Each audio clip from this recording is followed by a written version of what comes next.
Amigas, muy buenos días. Buenos días. Estamos aquí desde Semillas de Esperanza, jueves 19 de marzo, y nuevamente con el material de Descubriendo el Glorioso Evangelio.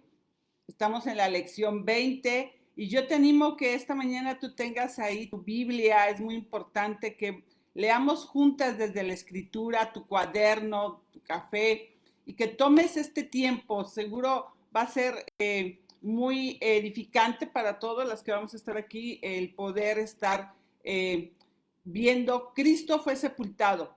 Cuando yo vi este tema, siempre pensé, dije, va a ser, pues, ¿qué más podemos saber? Hemos leído tantas veces en los evangelios, en la escritura, hemos escudriñado por tantos años, pero realmente no sabes cuánto he aprendido. Ha sido un tema que ha desafiado todas estas semanas, estos días, estas horas, el poder profundizar en la escritura, el revisar cosas que nunca las había visto así, que nunca había pensado en ellas y que tienen suma importancia dentro del Evangelio.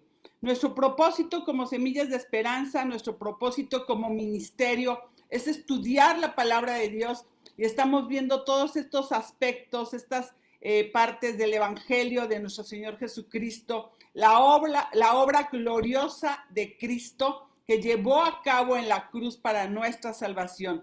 Y verlo de esta manera tan cercana, despacio, en tema por tema, ha sido de muchísimo ánimo, de aliento, de verdad terminar viendo, Señor, cuán glorioso, maravilloso, y con un corazón pues de gratitud hacia el Padre, al Hijo, al Espíritu Santo, en medio de toda la obra que se ha realizado para que nosotros hoy podamos tener esta salvación tan gloriosa.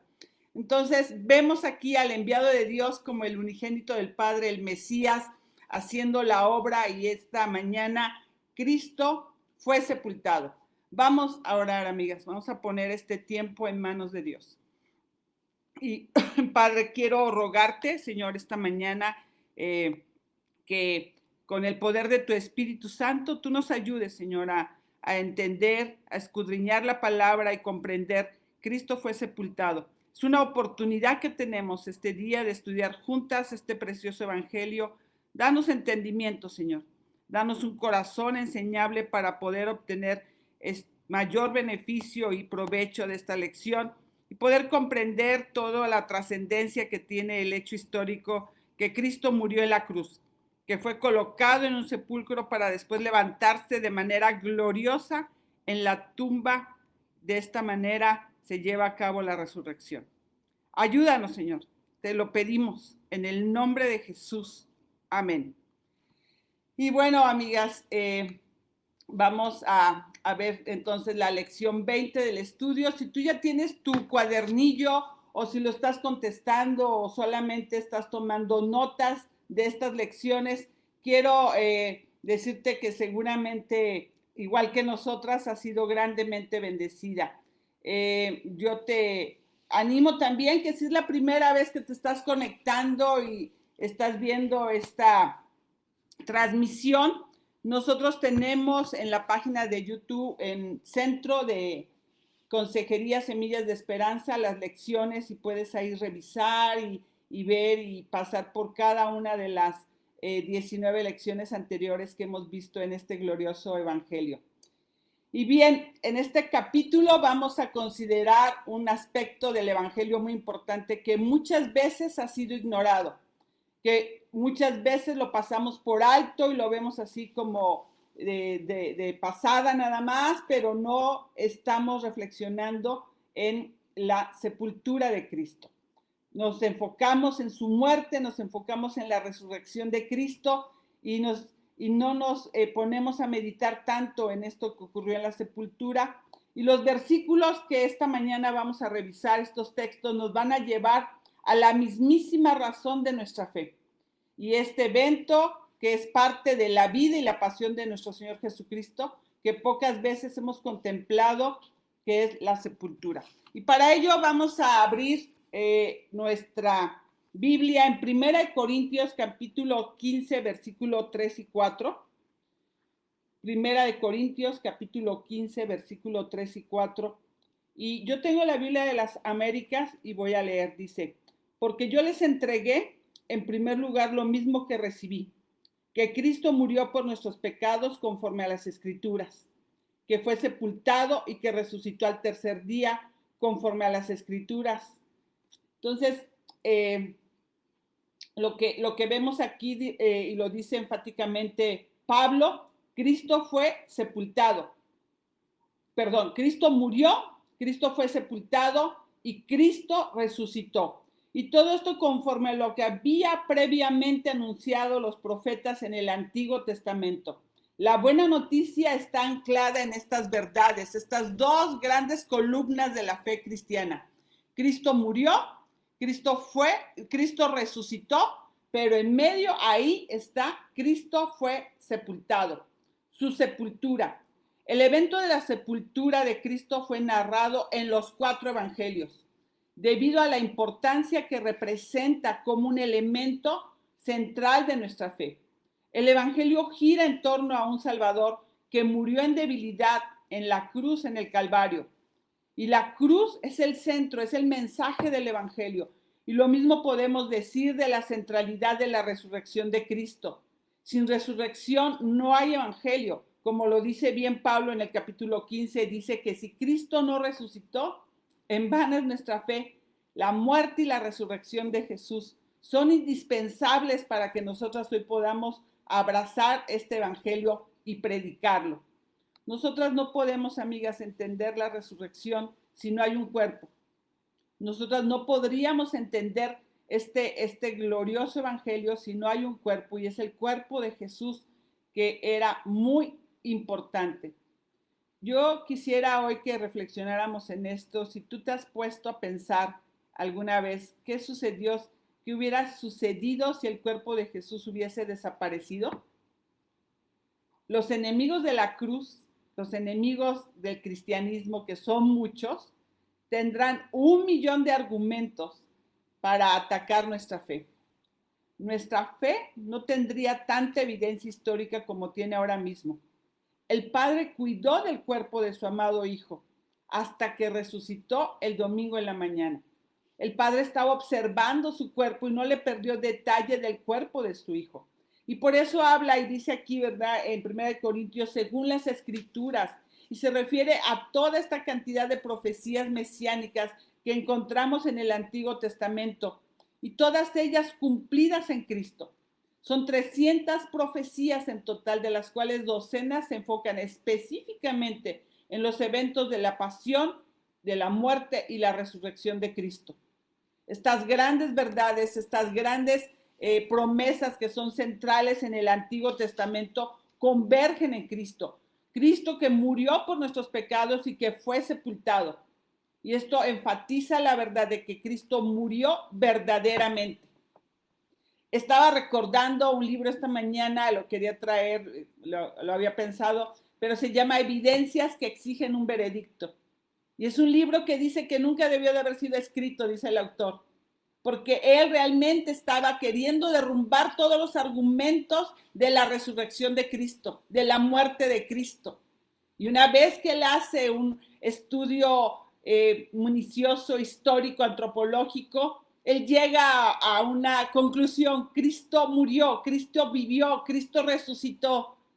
Y eso es maravilloso, ¿verdad? Ver cómo el Señor se revela cuando le buscamos realmente con ese anhelo, esa pasión, cuando Él toca nuestro corazón, cuando llega a nuestras mentes, que nuestras mentes puedan estar coordinadas con lo que pensamos y lo que sentimos como una verdad histórica. El Señor quiere que vayamos esta mañana así, con todo nuestro entendimiento, a ver esta porción. Cristo fue sepultado. Y esto enfatiza la verdad de que Cristo murió verdaderamente, que no fue simplemente un desmayo, fue sepultado. No fue sepultado vivo, sino fue sepultado muerto. Y para eso están las evidencias que vamos a revisar hoy. Pablo menciona el entierro también como un desafío al mundo, a este mundo no creyente, para explicar la tumba vacía. Durante más de 2000 años, infieles y ateos han intentado explicar la tumba vacía. La sepultura de Cristo es una evidencia de que Él verdaderamente murió. Y esto es lo que demuestra la validez de su resurrección, porque todo va enlazado, todo tiene que ver. No hay resurrección si no hubo una sepultura. Y te voy a hacer una pregunta, y es algo importante. ¿Quién murió en la cruz? ¿Quién murió en la cruz? Algunas veces hemos dicho que Dios murió en la cruz. ¿Murió Dios en la cruz? ¿Jesucristo murió en la cruz?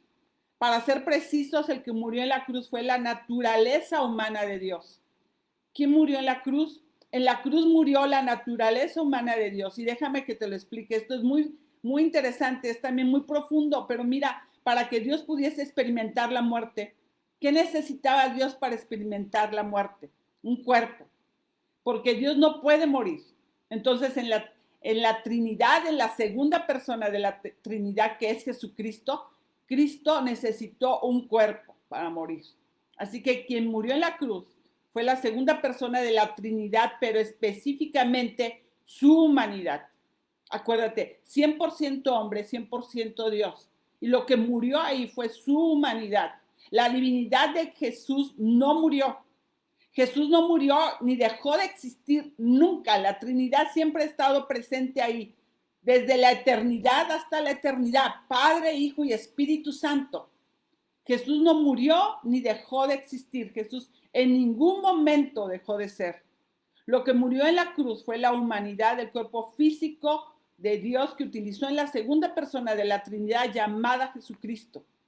Y mira, la Biblia dice, en él, hablando de Cristo, estaba la vida. En él estaba la vida.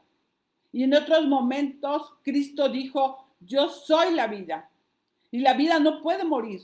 Nuestra vida sí, pero el que es el dador de la vida no puede morir. Él no puede morir. Dios nunca ha muerto. Jesucristo murió, sí, pero su humanidad, su divinidad no murió. Jesús decidió cuando dejar de vivir y la muerte no le robó el último aliento. Él dijo, me entrego. Nadie me quita la vida. Jesús expiró y en su parte humana es necesario darle una sepultura.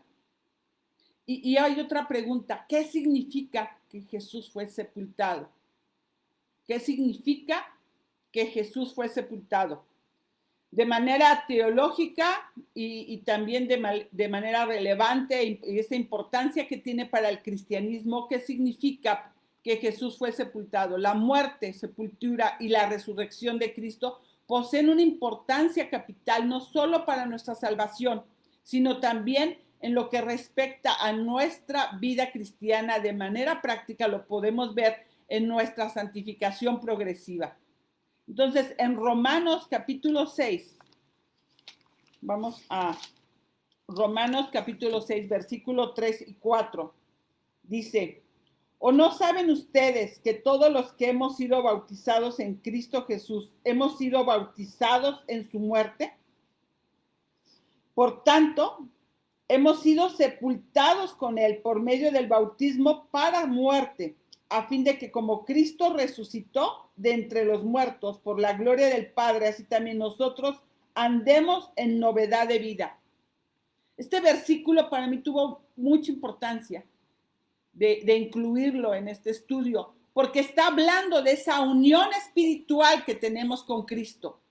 Nosotros como creyentes participamos juntamente con Él en cada uno de los eventos que está diciendo Pablo. Es así como la sepultura de Jesús es un elemento clave en la historia de la redención, tan sobrenatural como su muerte y su resurrección. Y vamos aquí avanzando, amigas, vamos viendo, ¿verdad?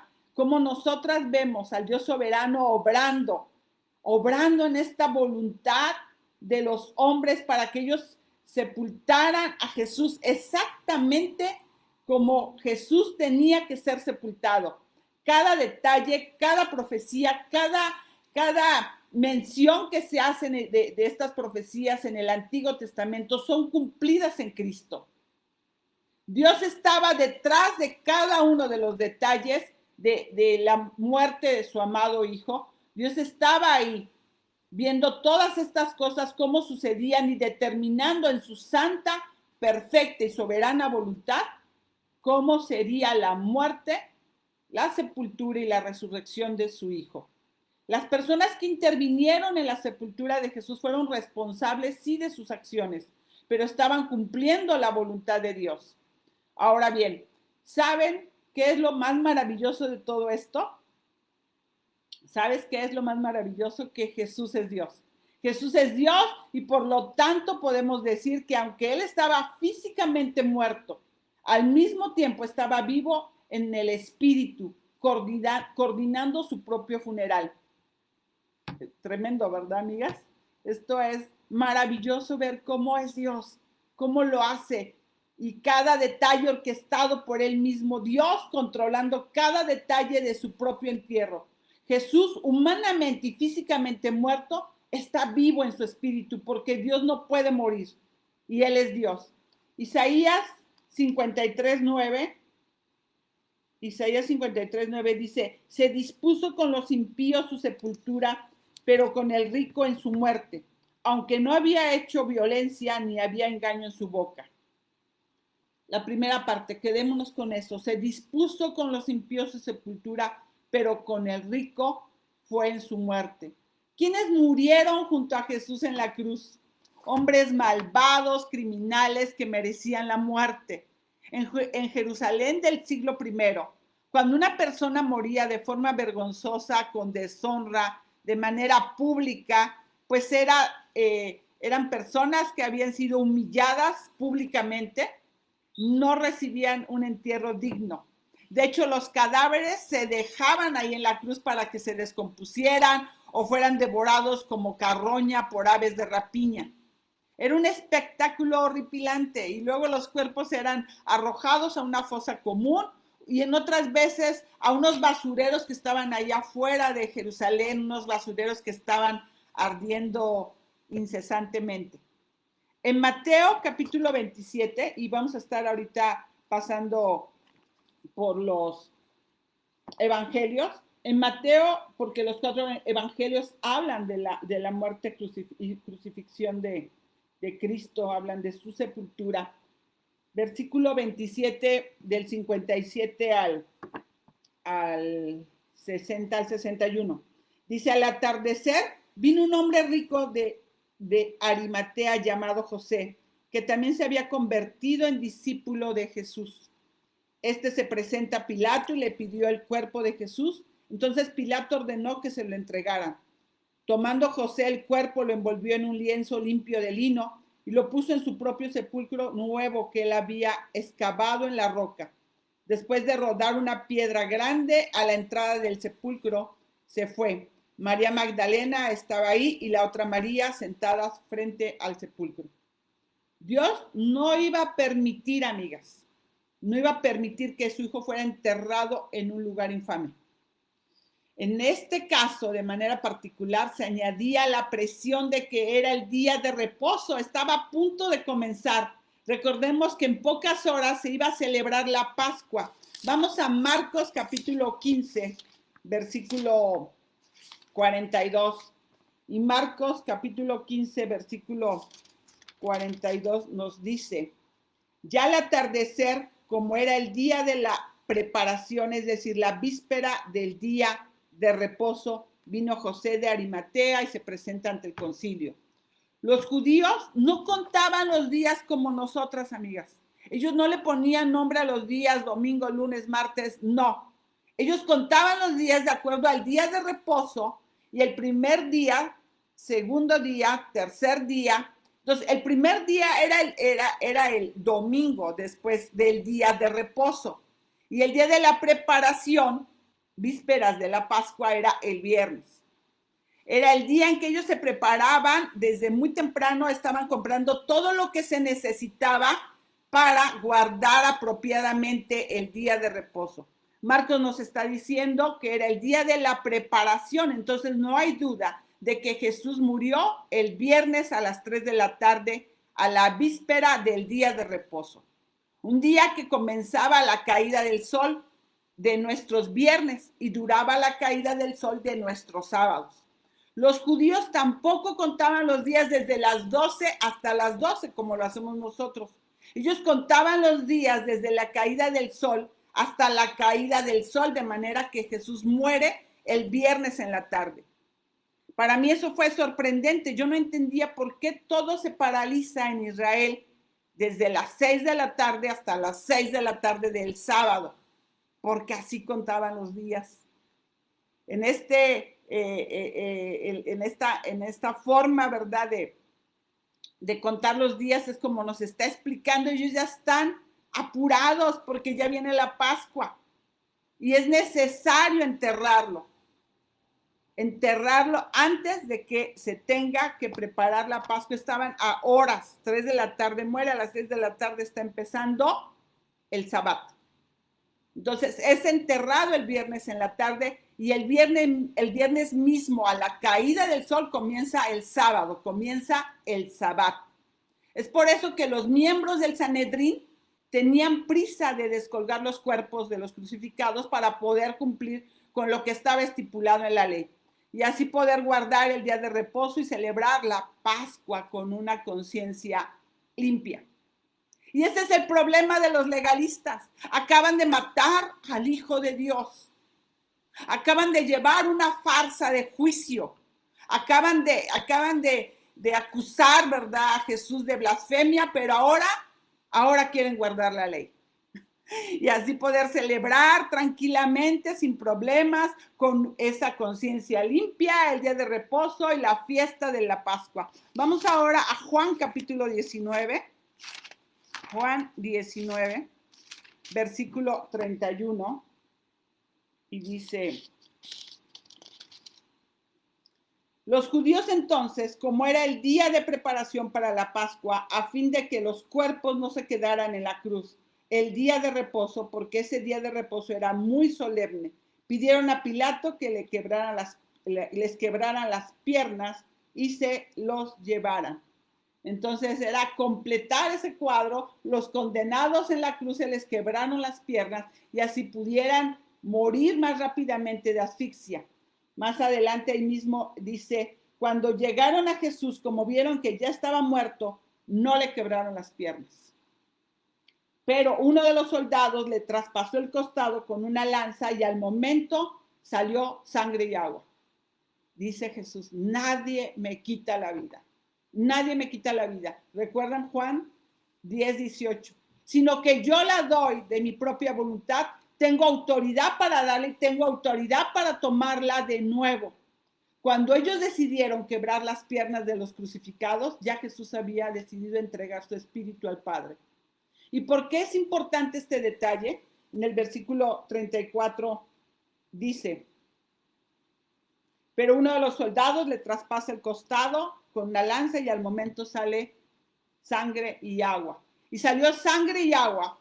Y es muy probable porque el corazón, que esto haya sucedido de esta manera, porque el corazón de Cristo, cuando Él entregó su espíritu, se había reventado. Este es un detalle a través del cual Juan quiere dejarnos constancia de que Jesús no sufrió un simulacro de muerte, como algunos dicen. Él murió en la cruz. Él murió en la cruz y dice: y el que lo ha visto ha dado testimonio y su testimonio es verdadero y él sabe que dice la verdad para que ustedes también crean. Porque esto sucedió para que se cumpliera la escritura: no será quebrado hueso suyo. No será quebrado hueso suyo, que está hablando de Zacarías 12:10. Cumpliéndose la profecía. Dice: el que lo ha visto. ¿Quién? Juan. Juan, que estuvo presente en la crucifixión y que está viendo cada detalle, que mucho más adelante él escribiría, ¿verdad?, el Evangelio recordando todos estos acontecimientos. Y aquí está también José de Arimatea, miembro noble del Sanedrín, que a la vez esperaba el reino de Dios.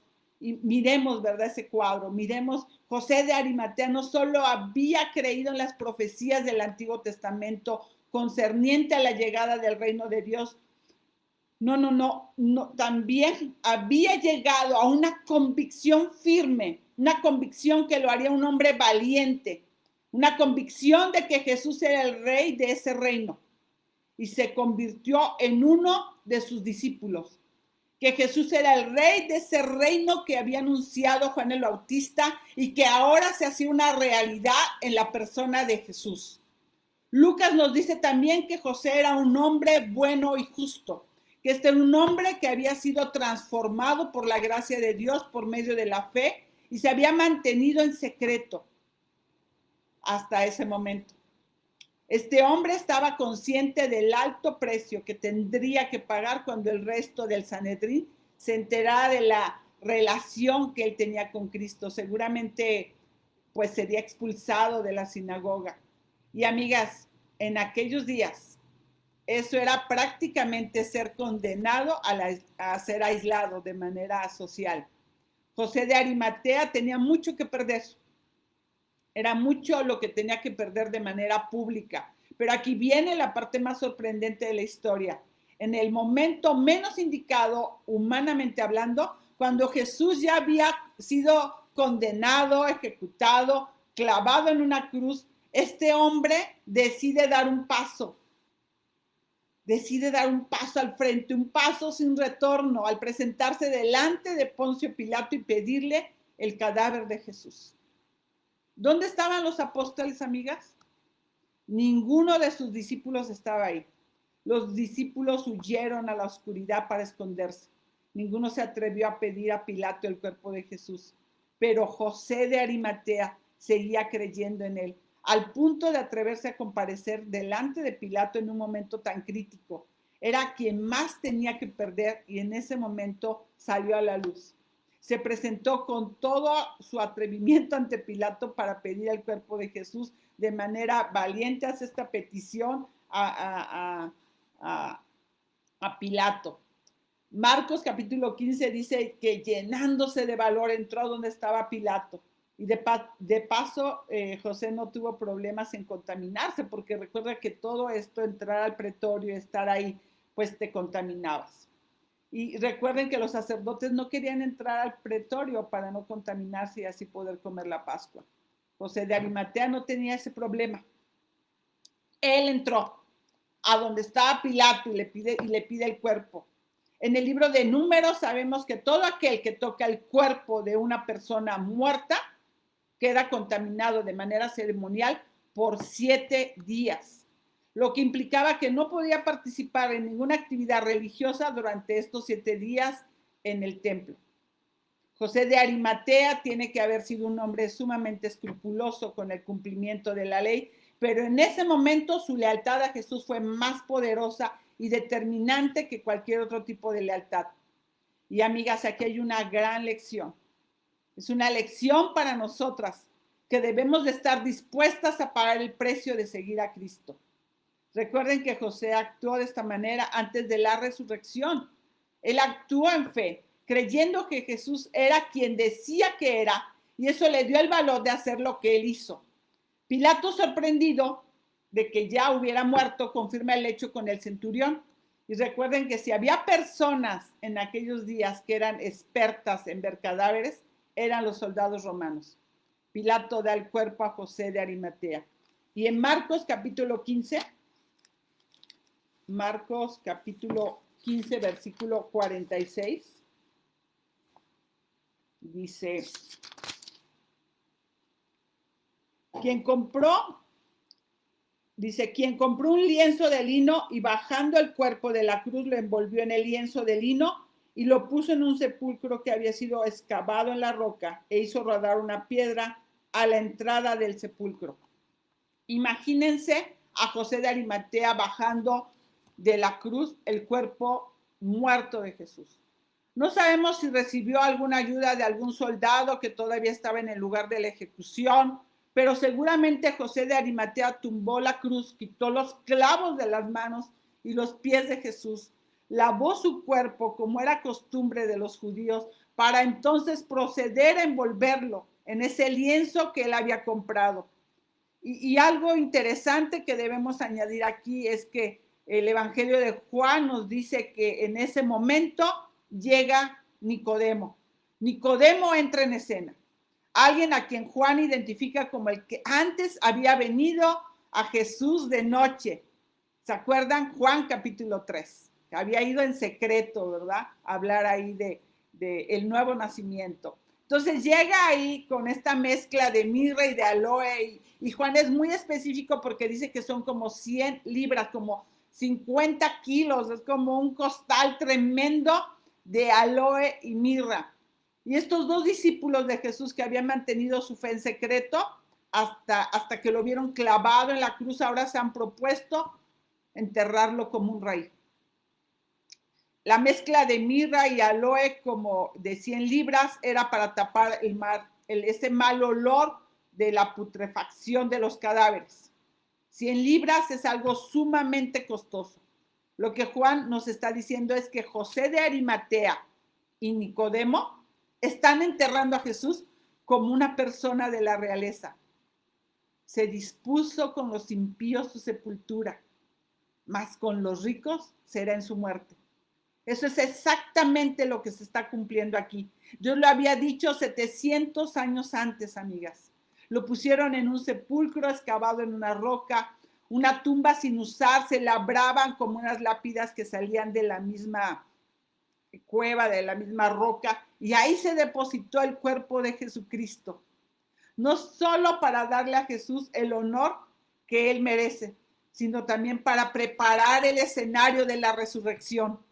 No era simplemente una cueva, era un sepulcro que José de Arimatea había mandado excavar en esa roca, hace rodar esa piedra. Son unas piedras enormes en donde abajo hay una pequeña hendidura para poderla rodar. Yo estuve en una de esas cuevas y vi esas enormes rocas y es impresionante, amigas, ver el peso que tiene, que se necesita una gran fuerza para mover todo eso, hacerla rodar por esa pequeña zanja que se hace para que pueda ir avanzando el peso y que quedara ahí sellado. Entonces Mateo nos dice que esa piedra era sumamente grande. Cuando José de Arimatea cavó esa tumba en ese lugar, jamás pensó que iba a quedar cerca del lugar donde Jesús iba a ser ejecutado. Jamás pensó que el primero en usar esa tumba sería Jesús. Y mucho menos, amigas, mucho menos yo creo que imaginó que esta piedra tan grande que tapaba la boca del sepulcro iba a convertirse luego en un testigo mudo de la resurrección de nuestro Señor.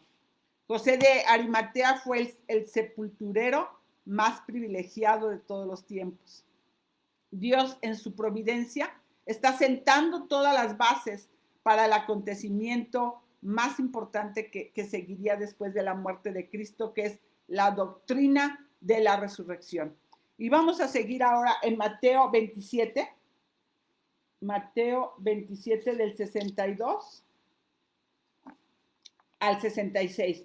Dice, al día siguiente, que es el día después de la preparación, se reunieron ante Pilato los principales sacerdotes y los fariseos y le dijeron, Señor, nos acordamos que cuando aquel engañador aún vivía, dijo, después de 3 días resucitaré.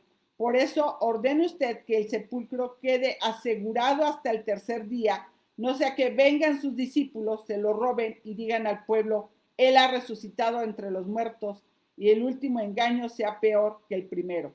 Pilato les dijo, una guardia tienen, vayan, asegúrenlo, como ustedes saben, y fueron y aseguraron el sepulcro, y además de poner la guardia, sellaron la piedra. Estos hipócritas se reunieron ante Pilato el mismo día de reposo. No quisieron entrar antes, pero ahora están en el día de reposo en el pretorio ante Pilato, pidiendo que se asegure el sepulcro con esta guardia sellando la piedra con este sello romano. Entonces Dios quería dejar constancia de que la tumba estaba protegida por una guardia, que la boca del sepulcro estaba tapada con esa gran piedra y que esa piedra aún además tenía el sello de la autoridad de Roma, para que cuando los discípulos anunciaran que Jesús se había levantado de los muertos, esa tumba fuera un testimonio irrebatible de la veracidad de la resurrección. Los testigos oculares de la sepultura fueron María Magdalena y María, la madre de José. Marcos 15:47, ya lo leí, dice que miraban para saber dónde lo ponían. Y Lucas dice en el pasaje paralelo que estas mujeres que habían venido con él desde Galilea siguieron detrás a José de Arimatea y a Nicodemo y vieron el sepulcro y cómo fue colocado el cuerpo.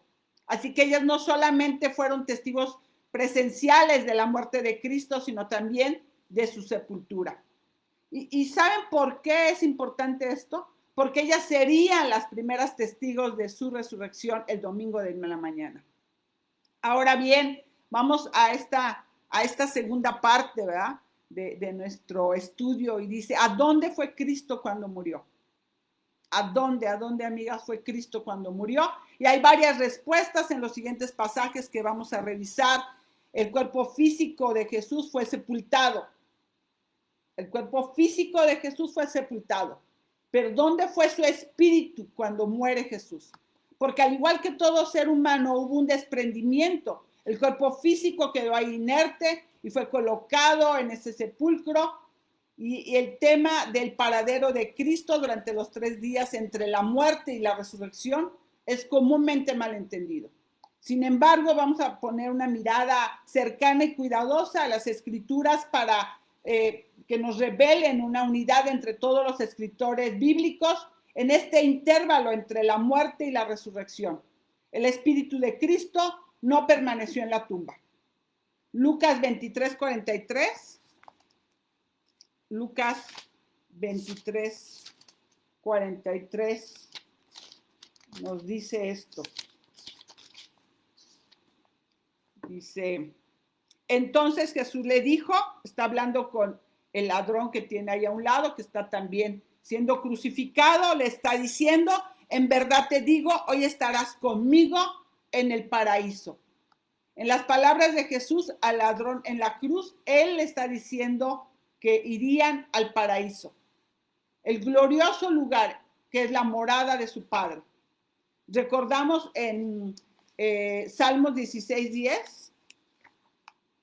Vamos a Salmos 16:10, dice, porque tú no abandonarás mi alma en el Seol, ni permitirás que tu santo sufra corrupción. Este pasaje mesiánico en los Salmos es una referencia directa a la persona de Jesús que se escribió 1000 años antes de la muerte de Cristo en la cruz. La palabra Seol es una palabra hebrea que puede ser traducida como inframundo, tumba o abismo. En el contexto de este salmista simplemente está declarando que Dios no va a permitir que el cuerpo físico del Mesías experimente corrupción física, sino que lo levantará de entre los muertos. En Hechos capítulo 2, 27 al 31. Hechos capítulo 2, versículo 27 al 31. Aquí vamos a ver una porción del Salmo 16 también, y dice, pues tú no abandonarás mi alma en el Hades, ni vas a permitir que tu santo vea corrupción. Me has hecho conocer los caminos de la vida, me llenarás de gozo con tu presencia. Hermanos del patriarca David, les puedo decir con franqueza que murió y fue sepultado, y su sepulcro está entre nosotros hasta el día de hoy. Pero siendo profeta y sabiendo que Dios le habría jurado sentar a uno, a sus descendientes en su trono, miró hacia el futuro y habló de la resurrección de Cristo, que ni fue abandonado en el Hades, ni su carne sufrió corrupción. Esto lo está diciendo Pedro en el primer sermón que él está hablando ahí, ¿verdad? En Hechos capítulo 2. Y aquí Pedro está citando este texto del Hades, que es la traducción griega del Seol. El significado que el Padre está diciendo es que no va a permitir que el cuerpo de Jesús se descomponga, que no pase por ese proceso, esas ligaduras de muerte, sino que lo va a levantar de los muertos. El cuerpo de Cristo fue preservado en el sepulcro, no sufrió corrupción hasta que nuevamente volvió el Espíritu a él para ser levantado de entre los muertos. Charles Hotz, gran teólogo reformado, escribe en su libro de teología sistémica, en el lenguaje de la escritura, descender al Hades no significa otra cosa que descender a la tumba, pasar del mundo visible al invisible. El concepto de Hades es simplemente el lugar a donde van los muertos y no se refiere propiamente a un lugar como dormitorios donde las almas van y se duermen y quedan suspendidas o congeladas. No. La Biblia también da testimonio en el pasaje donde Jesús habla de rico y Lázaro. Lucas habla de que quienes mueren aún están conscientes de su entorno y pueden razonar y entender cuál es su situación. Quedan en espera del juicio final. Y esto lo vimos, amigas, cuando estudiamos el libro anterior, Discerniendo el problema del hombre, en donde vimos cuál es el destino del alma de los hombres que mueren sin haber puesto su fe en Jesús. En Romanos capítulo 10, versículo 7, Romanos 10, versículo 7, dice, ¿quién descenderá al abismo? Esto es para subir a Cristo de entre los muertos. Vamos a leer desde el 6. Dice, pero la justicia, que es la fe, que dice así, no digas en tu corazón quién subirá al cielo. Esto es para hacer bajar a Cristo. O quién descenderá al abismo. Esto es para subir a Cristo de entre los muertos. La palabra abismo es una referencia al mundo de los muertos y no es una afirmación de que Cristo fue al infierno. MacArthur está argumentando que la justicia de la fe no requiere una odisea imposible a través del universo para encontrar a Cristo, y es lo que se está refiriendo aquí. La justicia de la que Pablo está hablando está disponible. No tienes que ir a ningún lado para obtenerla. Los teólogos están explicando que el Evangelio no pide a los hombres que desciendan a la tumba para resucitar a Cristo de entre los muertos. Esto sería imposible, pero también innecesario porque Cristo ya ha resucitado. Cuando está hablando de esto en Romanos 10, 6, 7, estamos viendo que nos encontramos con dos doctrinas sobre Cristo que más les costaba entender a los judíos, que era su encarnación y su resurrección. Vamos ahora a Efesios capítulo 4. Efesios capítulo 4, versículo 8 y 9. Y aquí también hay otra referencia en cuanto a todo esto. Dice, por tanto dice, cuando ascendió a lo alto, llevó cautivo un gran número de cautivos y dio dones a los hombres. Y el 9, esta expresión ascendió, ¿qué significa? Sino que también había descendido a las profundidades de la tierra. John MacArthur explica en su crucifixión y resurrección que Jesucristo venció a Satanás, al pecado y a la muerte. Y mediante esta gran victoria llevó cautivo una multitud de cautivos, porque así estábamos antes, amigas. Estábamos cautivos en nuestro pecado, que antes éramos prisioneros del enemigo, pero que ahora hemos regresado a Dios, al pueblo que le pertenecemos. Nosotros le pertenecemos a Dios. Cuando Pablo escribió Efesios 4:8, tenía en mente la imagen de un rey victorioso que ha derrotado a sus enemigos, que está ascendiendo a las montañas y entra de manera triunfante en esa ciudad, cargando el botín de guerra. Reparte espléndidos regalos entre su pueblo que lo aclama. Ha liberado a los rehenes del enemigo ya saqueado. ¿Quiénes eran los rehenes? Nosotros, porque estábamos cautivos en nuestros pecados, no podíamos salir de ahí. Él tenía que morir, él tenía que ser sepultado, él tenía que resucitar para que saliéramos de ese cautiverio, para que él pagara el precio justo, ¿verdad? De esa deuda que era imposible que nosotros pudiéramos cubrir. Su dominio, que son los cautivos liberados, son los destinatarios especiales de sus regalos. Entonces, cuando está hablando aquí en el versículo 9, cuando Cristo murió en la cruz, en el Espíritu, fue y predicó a los espíritus encarcelados. Sí, y él predicó su victoria. En primera de Pedro 3, 18, 20, que ahí lo dice de manera más clara en cuanto a esto. Primera de Pedro, capítulo 3, versículo 18 al 20, dice,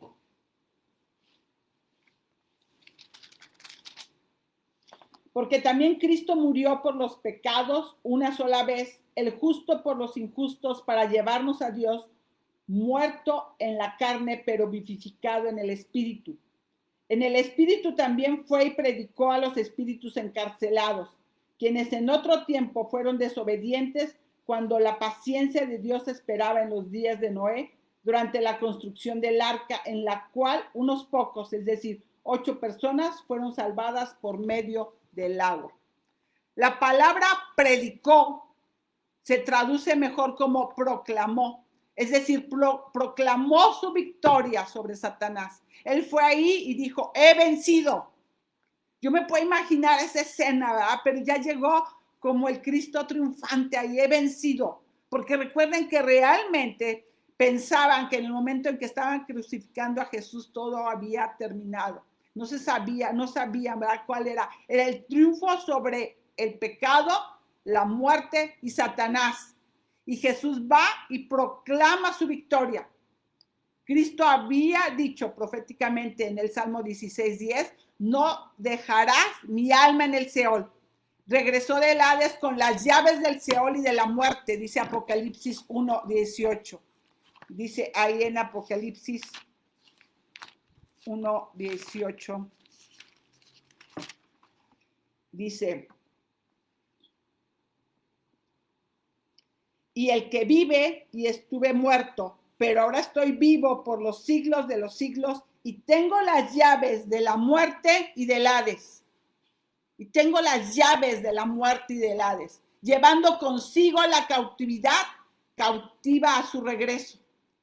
Y primera de Pedro 4:6, sé que son muchos versículos, amigas, ojalá que puedas revisarlos tú después con calma.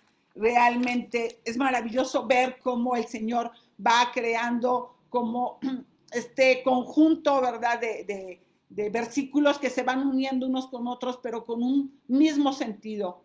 La muerte de Cristo, pero su triunfo ante el pecado, la muerte y Satanás. Y primera de Pedro 4:6 dice, y lo voy a leer lentamente, dice, porque con este fin fue predicado el evangelio aún a los muertos, para que, aunque sean juzgados en la carne como hombres, vivan en el espíritu conforme a la voluntad de Dios. Este versículo, amigas, tiene una advertencia en los comentarios bíblicos. Es más, nunca lo había visto así, lo tiene en rojo. Dice advertencia. Alguien ha dicho que este es el versículo más difícil de interpretar en la Biblia. Existen 20 maneras en que se ha interpretado de manera diferente, pero vamos a adoptar una perspectiva bereana. Y cuando hablo de una perspectiva bereana, estoy hablando de hacer un enfoque objetivo, crítico y fundamentado principalmente en la Escritura. Todos compareceremos ante el juez algún día. Esta frase de conexión nos remite a primera de Pedro, el versículo 5, uno anterior. Dice, pero ellos darán cuenta a aquel que está preparado para juzgar a los vivos y a los muertos. ¿Quién es el juez? Pues es Dios. Dios mismo, ¿verdad? Como juez, nos vamos a presentar ante él. Y dice, para salvar a las personas del juicio al que Pedro se refiere. Y no debemos de interpretar este versículo 6 fuera del contexto del sufrimiento, que es el tema que está desarrollando Pedro en esta carta. Recuerda que Pedro está animando a sus lectores a estar dispuestos a sufrir por la justicia. Si interpretamos este pasaje fuera de su contexto, podríamos llegar a la interpretación errónea de una segunda oportunidad de salvación después de la muerte. Una doctrina que la Escritura no enseña. Pedro les está recordando a sus lectores cristianos que habían sido martirizados por su fe, que habían sido juzgados falsamente por los hombres, pero que ahora en la presencia de Dios iban a recibir su verdadero juicio. El evangelio ha sido predicado, ha sido proclamado y anunciada las buenas noticias del reino venidero. Estas noticias de su reino, el reino de Dios, y de la salvación obtenida a través de la muerte, sepultura y resurrección de Jesús. Porque por esto también ha sido predicado el evangelio a los muertos. No afirma, amigas, que el evangelio se haya predicado alguna vez para los muertos para salvación. Jamás. Ese no es el punto. Se predicó a personas vivas, que para cuando Pedro está escribiendo esto, ya habían muerto, ya habían fallecido, ya sea por causas naturales o porque habían muerto en las persecuciones que estaban dándose en esa época. Sus perseguidores creyeron que se habían deshecho de ellos en la carne, ya los mataron, ya los crucificaron, ya habían pasado muchas situaciones de persecución que estamos viendo en la carta. Habían muerto, pero ahora viven en el Espíritu según Dios, porque habían muerto en la fe, ¿verdad? Por eso predicamos el Evangelio, porque aunque los hombres mueran en la carne, sus espíritus pueden vivir eternamente en comunión con Dios. El Evangelio se predica solo a los vivos, porque no hay segundas oportunidades. No hay segundas oportunidades. El Evangelio lo predicamos hoy para vida, hoy. No hay oportunidad de salvación después de la muerte, ya que está establecido para los hombres que mueran una sola vez y después de esto viene el juicio, dice Hebreos 9. Si Cristo no fue al infierno, entonces ¿a dónde fue? Lucas 23:46. Lucas 23:46. Dice: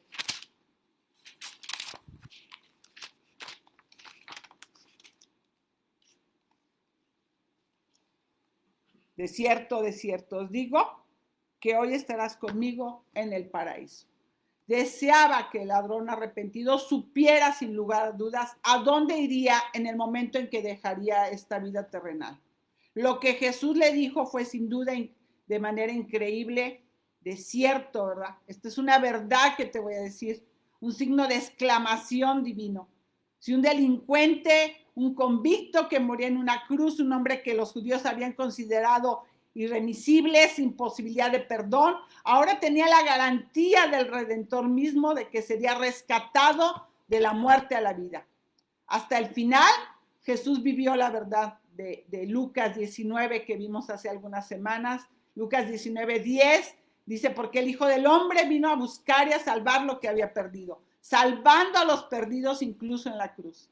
La respuesta de Jesús demuestra que las obras del hombre no lo salvaron, sino su fe en Jesús. Simplemente creyó. Este ladrón en la cruz simplemente creyó en aquel a quien reconoció como su Salvador.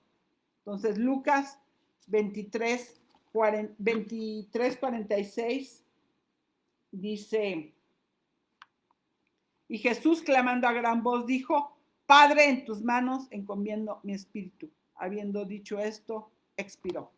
Jesús está cerca de la muerte, pero la diferencia es que clama con una voz fuerte. Lo que se trata de un grito muy audible. Hablar durante la crucifixión, amigas, ya era bastante difícil. Pero gritar con tanta fuerza lo sería aún más. ¿Acaso Jesús recibió algún poder sobrenatural en ese momento? Quizá lo vamos a descubrir cuando estemos en el cielo, esta respuesta.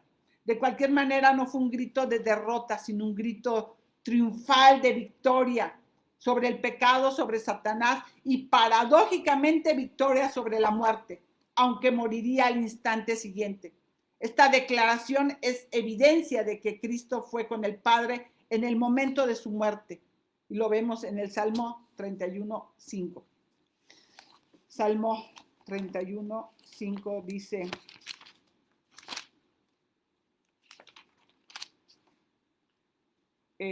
en tu mano encomiendo mi espíritu, tú me has redimido, oh Señor, Dios de verdad. Y en Mateo 27:50, Mateo 27:50, dice: